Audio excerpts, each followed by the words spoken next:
Halo teman-teman pecinta sepak bola Indonesia. Hari ini kita akan menyelami lautan sejarah.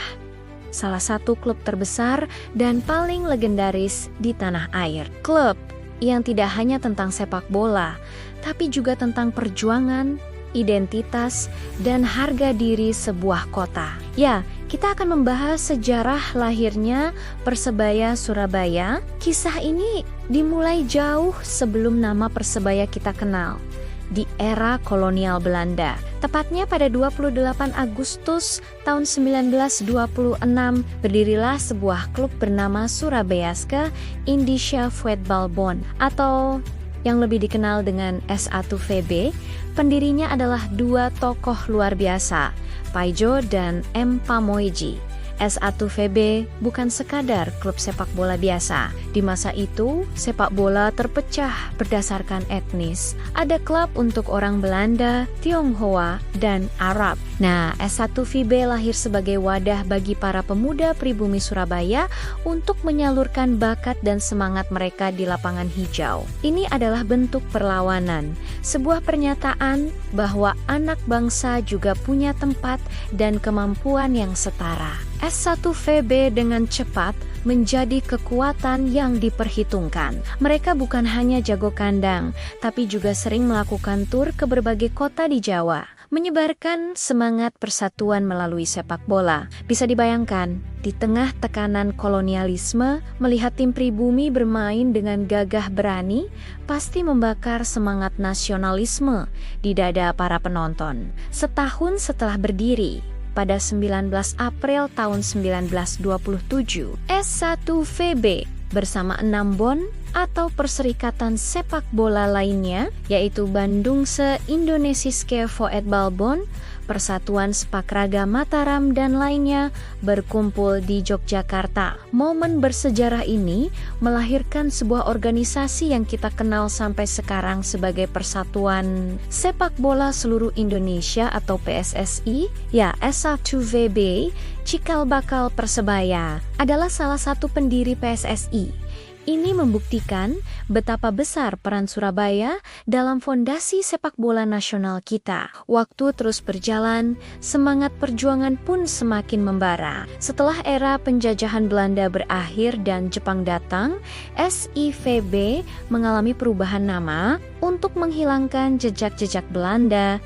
Nama klub diubah menjadi Persibaja, singkatan dari Persatuan Sepak Bola Indonesia Surabaya. Perubahan ini bukan sekadar pergantian nama, tapi juga penegasan identitas keindonesiaan yang lebih kuat. Masa-masa setelah proklamasi kemerdekaan adalah periode yang penuh gejolak, terutama di Surabaya yang menjadi saksi pertempuran heroik 10 November 1945. Di tengah situasi yang tidak menentu itu, semangat sepak bola tidak pernah padam. Persibaja terus menjadi simbol kebanggaan dan semangat juang arik-arik Surabaya. Seiring berjalannya waktu, tepatnya pada tahun 1959, nama Persibaja kembali disempurnakan sesuai dengan ejaan yang baru. Akhirnya, lahirlah nama yang kita kenal dan cintai hingga saat ini. Persebaya, singkatan dari Persatuan Sepak Bola Surabaya. Nama ini terasa lebih gagah, lebih mantap, dan lebih mewakili semangat kota pahlawan. Sejak saat itu, Persebaya terus mengukir prestasi gemilang. Mereka menjadi salah satu kekuatan dominan di era perserikatan. Rivalitas mereka dengan Persija Jakarta, Persib Bandung, dan PSM Makassar menjadi bumbu penyedap kompetisi yang selalu dinanti-nanti. Pertandingan-pertandingan klasik ini bukan hanya soal 22 pemain di lapangan, tapi juga soal adu gengsi dan harga diri antar kota. Stadion Gelora 10 November menjadi saksi bisu ribuan momen magis, dari teriakan supporter yang membahana hingga gal-gal indah yang tercipta. Persebaya melahirkan banyak sekali legenda, pemain-pemain hebat yang namanya terukir dengan tinta emas dalam sejarah sepak bola Indonesia. Sebut saja nama-nama seperti Rasdi Bahalwan, Mustaqim, Yusuf Ekodono, hingga generasi yang lebih baru. Mereka semua adalah pahlawan yang membawa nama Persebaya terbang tinggi. Namun, perjalanan Persebaya tidak selalu mulus. Seperti kehidupan, ada pasang surut yang harus dilalui. Klub ini pernah mengalami masa-masa sulit, termasuk dualisme yang memecah hati para pendukungnya. Tapi, satu hal yang tidak pernah luntur adalah cinta dan kesetiaan dari para suporternya. Bonek, singkatan dari Bondo Nekat, adalah nyawa dari Persebaya. Mereka bukan sekadar penonton, tapi bagian tak terpisahkan dari klub.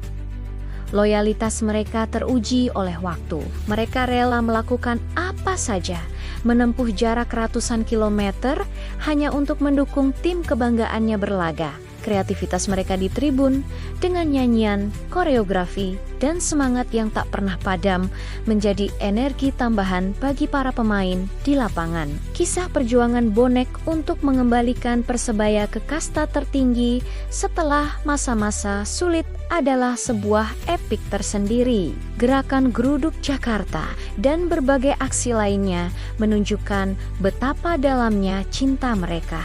Mereka membuktikan bahwa Persebaya bukan hanya milik pengurus atau pemain, tapi milik seluruh masyarakat Surabaya. Dan berkat perjuangan bersama itulah Persebaya akhirnya bisa kembali bangkit dari keterpurukan dan sekali lagi bersaing di level tertinggi sepak bola Indonesia. Kini, Persebaya yang kita lihat adalah hasil dari perjalanan panjang yang penuh liku, sebuah klub yang ditempa oleh sejarah perjuangan, dibesarkan oleh cinta supporter fanatik, dan terus hidup sebagai simbol kebanggaan kota Surabaya. Setiap kali kita melihat seragam hijau-hijau itu berlari di lapangan, kita tidak hanya melihat sebuah tim sepak bola. Kita melihat warisan dari Paijo dan Empa Moeji, kita melihat semangat perlawanan terhadap kolonialisme. Kita melihat heroisme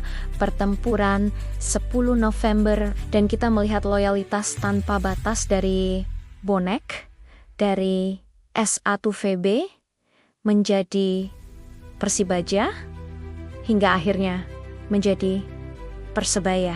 Ini adalah kisah tentang evolusi, identitas, dan semangat yang tak pernah mati. Sebuah warisan yang harus terus kita jaga dan ceritakan kepada generasi berikutnya. Karena Persebaya lebih dari sekadar sepak bola, ia adalah detak jantung kota Surabaya. Salam satu nyali, Wani. Terima kasih sudah menyimak cerita panjang ini. Teman-teman, semoga video ini bisa menambah wawasan dan kecintaan kita pada sejarah sepak bola Indonesia. Jangan lupa untuk like, komen, dan subscribe agar kita bisa terus mengupas kisah-kisah menarik lainnya. Sampai jumpa di video berikutnya.